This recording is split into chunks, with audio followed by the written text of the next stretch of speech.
back. Burrow led his squad on the 4 straight scoring drives, including the game-winning field goal to beat the Jaguars. Duval. Bengals win moved them to 3-1 to start the season. So, Bucky, will Joe Burrow's Bengals make some noise in the AFC? Absolutely. Joe Burrow is for real. I think last night was a great opportunity for the world to see what Joe Burrow and the Bengals have cooking. Joe Burrow is a franchise quarterback. I think we needed to see it confirmed on a big stage. And even though they're playing the quote-unquote lowly Jaguars, Joe Burrow showed us everything that we needed to see in the second half. 250 pass yards, 2 touchdowns. He had 4 straight scoring drives. And what I really like about this Bengals team is what they call the Fabulous Five. The Fabulous Five, as they outline it, Joe Burrow, Joe Nixon, Tyler Boyd, T. Higgins, and Jamar Chase. That skill group is as good as any in football. And as they continue to develop their confidence, man, we're seeing big things happen. The Bengals took care of business against the Steelers a week ago, then won a game where they was expected to win. Oh, the confidence is brimming. They're 3-1. This team is one that you're going to have to deal with. And Bucky, make some noise. Bucky, are you listening right now? You hear that pin drop? That's some noise, but was it a lie? Was it enough? Did it register? No. I mean, look, we're going to take notice of them because of their record. But every year we have segments, contenders and pretenders. And I got to put the pre in front of this team just because I don't see enough. Joe Burrow, everything you said, highlight it, frame it. Yes. I'm all in on Joe Burrow. Not totally all in on this offense just yet. I love me some talent of Joe Mixon. Not loving exactly the production I'm getting out of that same talent that I'm in love with. Whatever. 20th in yards, 16th in points. The team looks like with Joe Burrow at quarterback, and obviously we can see what they got at Jamar Chase at receiver. And did Joe Mixon? You're like, okay. And then you see the wins, but then you also don't see the same production. Last night was a great half for the Cincinnati Bengals, not a great game for the Cincinnati Bengals. You go down and you play against the Jacksonville Jaguars. You playing the Duval Jaguars, right? You should get in and out of there. 2 reasons. 1, you ever been to Duval, you know you don't want to get in, don't stay long. But 2, you play the Jaguars. Like, how many wins they got? They lost 19 in a row now, is it? Or is it 20? I'm sorry, I lost count. Point being, you got to get in and get out of that. That shouldn't be a nail biter messing up your cuticles at the end of a game, field goal win. So if a team's really going to make noise, I understand it's early in the season. They're trying to get their legs underneath them. Their quarterback's coming off a catastrophic injury, blah, blah, blah. But, boy, you got your win over Minnesota. Overtime. You lose to the Bears. You damn near lose to Jacksonville last night, and you beat the Steelers, which we know now are looking a little paper thin. I don't know how much noise they're going to make unless Bucky can hear this. Sorry. Yeah, I'm a little disappointed. I'm a little disappointed that it's not Rick Bucher's Bengals, because if I have to suffer with this team for as long as I have, I should at least get some credit for that. But I get why we're calling them Joe Burrow's Bengals. And, Bucky, I agree with you. Joe Burrow is for real.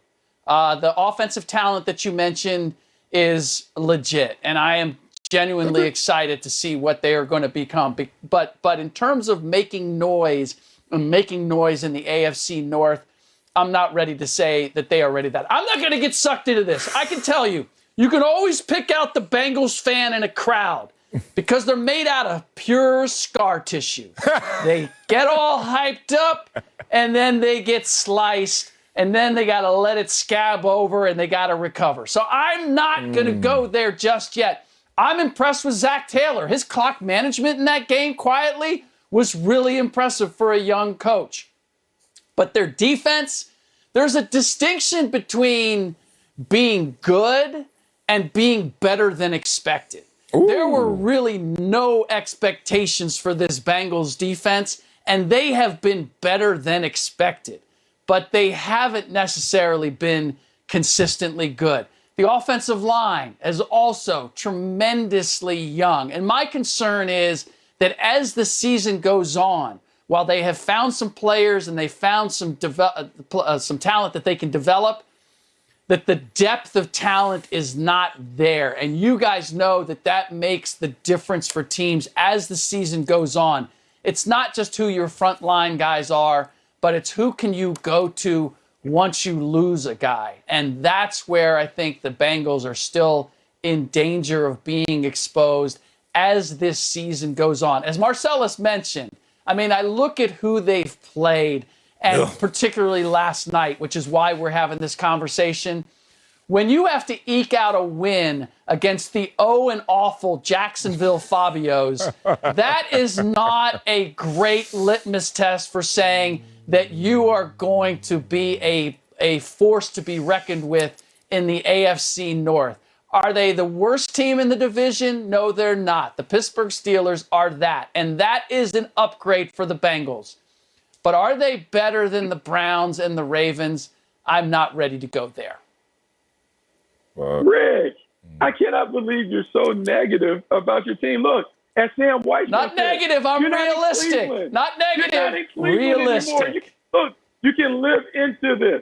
How about a time where we may see the Cleveland Browns and the Cincinnati Bengals battling out for supremacy in the AFC North? We saw that a few. I love it. Next year will be great. We've seen the Bengals. They got new uniforms. Ravens. They got a new swag. They got a thermostat leader and Joe Burrow ready to change it.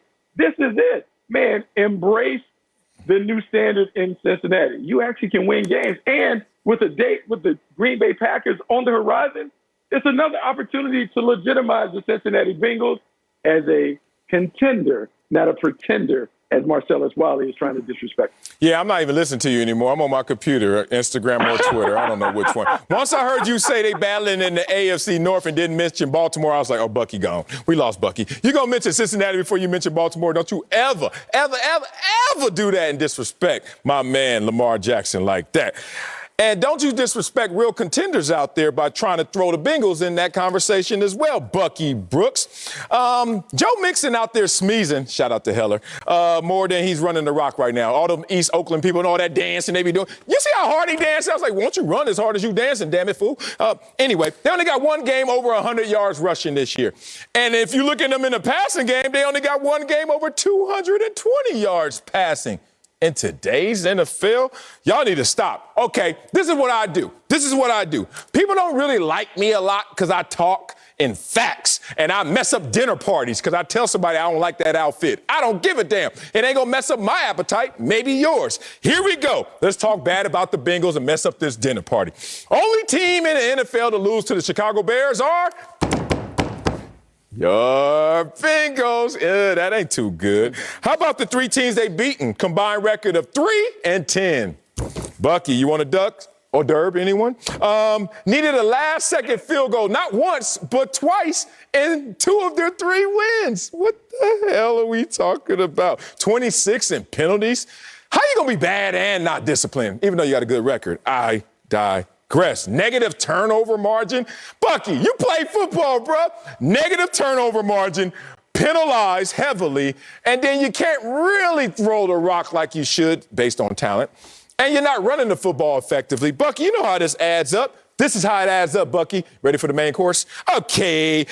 Final 6 weeks of the season. Y'all gonna realize what I'm talking about pretenders at this time. Watch this schedule. Chargers, damn. 49ers, damn. Broncos, damn. Ravens, damn. Chiefs, damn. And the Browns, all in a row. Man, Bucky, you better save yourself, Slicks. Help them because they look like pretenders for real. I mean, I just don't understand that. Like, we're over here fast forwarding to the end of the season. You're rattling off all these names. I don't know about that. I don't can worry about what is here. They're 3-1. And I can't worry about the cumulative effect of having win on field goals. I know at the end of the day, when we look at the record, it says that they are 3-1. Yeah. They have won 3 games, and that puts them right where they need to be at the quarter pole. Now, we can talk about what they have coming up. Packers, Lions, Ravens, and Jets. It's reasonable to say that they could be 3-1 in the next quarter of the season. Very reasonable based on how they played. And so if we talk about this Cincinnati Bengals team being contenders, all you're trying to do is get to the halfway point in range where you can make a dash at the cash. They are right in range, and the team that I saw last night absolutely can do some damage. Bucky, look, it's one thing to say that they can make some noise, and it's another to say that they're contenders. If you want to make the case that they could be a spoiler, that they could upset the Browns or the Ravens, and that could be the difference in deciding who wins the division. Even my most optimistic part of me, I could say, okay, you know what? I'd love to see that. That would mean to me as much as beating the Steelers, which they've just consistently never been able to do. But the idea